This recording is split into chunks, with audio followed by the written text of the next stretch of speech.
What is up, you sexy mother hubbards? It's time for an alternative paper review. First up this morning to The Star, a paper after my own heart. Apocalypse soon. It says, sorry to be the bearer of bad news, folks, but yes, all gonna come to an end pretty soon. Just 200 years before the world is destroyed by global warming. And I know that sounds bad. I know that sounds scary, depressing, dark, and so on. However, here is the upside, okay? Like, it's not all doom and gloom.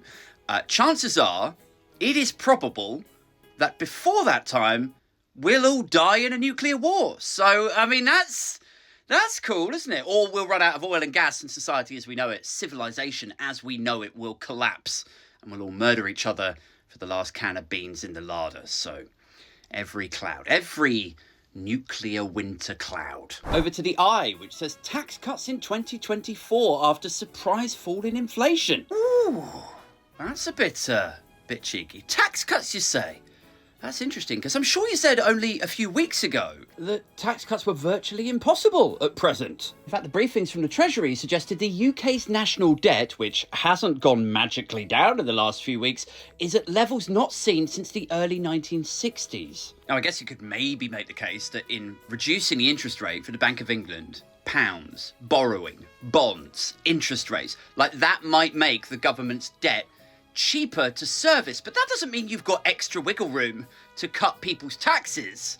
That just means you actually pay off the debt instead of paying like twice the amount to service the same chunk of that debt. Am I making sense? It's like if you borrowed 100 grand and the interest rate was 20%, right? And then after a couple of months, they dropped the interest rate to 10%. That doesn't mean that you're out of the woods with the 100 grand and you got loads of money to spend. It just means you could pay off the debt quicker if you were fiscally responsible. Of course, none of this relates to fiscal responsibility at all, does it? Or bond interest payments, or whether there is enough room for tax cut. What this comes down to is CCHQ need to find a good news story about conservatism, and the only one really that they've got in their arsenal is to be able to say, "Oh, we could give you a tax cut," and it's like anyone with a brain should read these sorts of headlines and then go, "Oh, a tax cut, you say?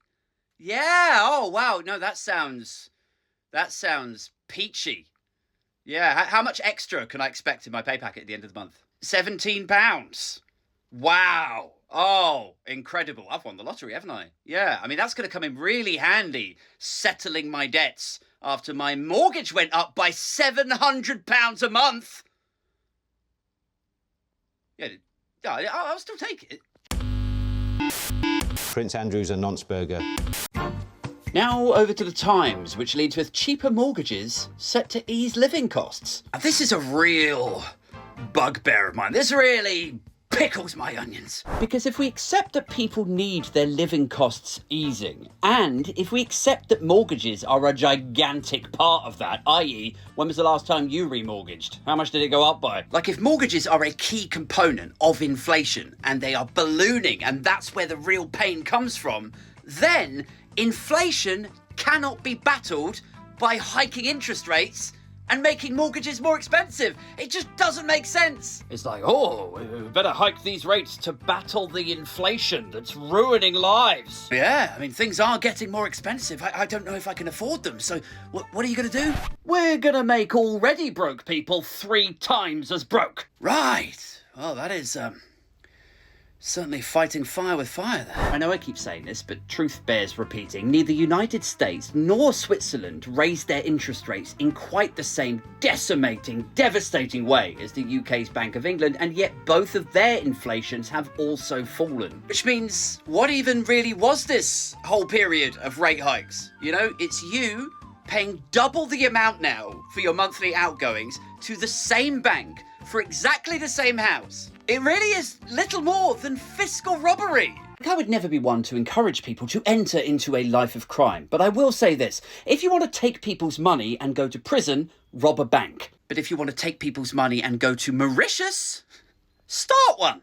Elsewhere in the Times, teens guilty of Brianna murder show no remorse. Now, this is the coverage from just one of a slew of newspapers who are now sort of, balking and clutching their pearls at the murder of one Brianna Gray. I mean, this is the front page splash of the Mail today. It's a horrific story that's covered by The Guardian and The Mirror. Everyone rightly covering this horrendous story and now the conviction of the 2 kids that did it. And there's nothing really funny in this, so I won't be cracking any jokes, but I will just draw your attention to the fact that this is on the front cover of the Times. Teens guilty of Brianna murder show no remorse. And you think, well, okay, yeah, it's a high-profile case, very, very serious. It's right that they're covering it. However, if you just cast a glance back to the Times from yesterday. And what do we have here? Just the latest front page dose of transphobia. This is the Telegraph from the day before that. Back to the Times, and this is more transphobia. I'm not saying these papers or these journalists are directly responsible for the murder of Brianna Gray, but I am saying there is a reason that these kids felt hateful and emboldened enough to take the action that they did. For a political class who worry about the repercussions if we call them scum, maybe they would do well to shut the fuck up a bit.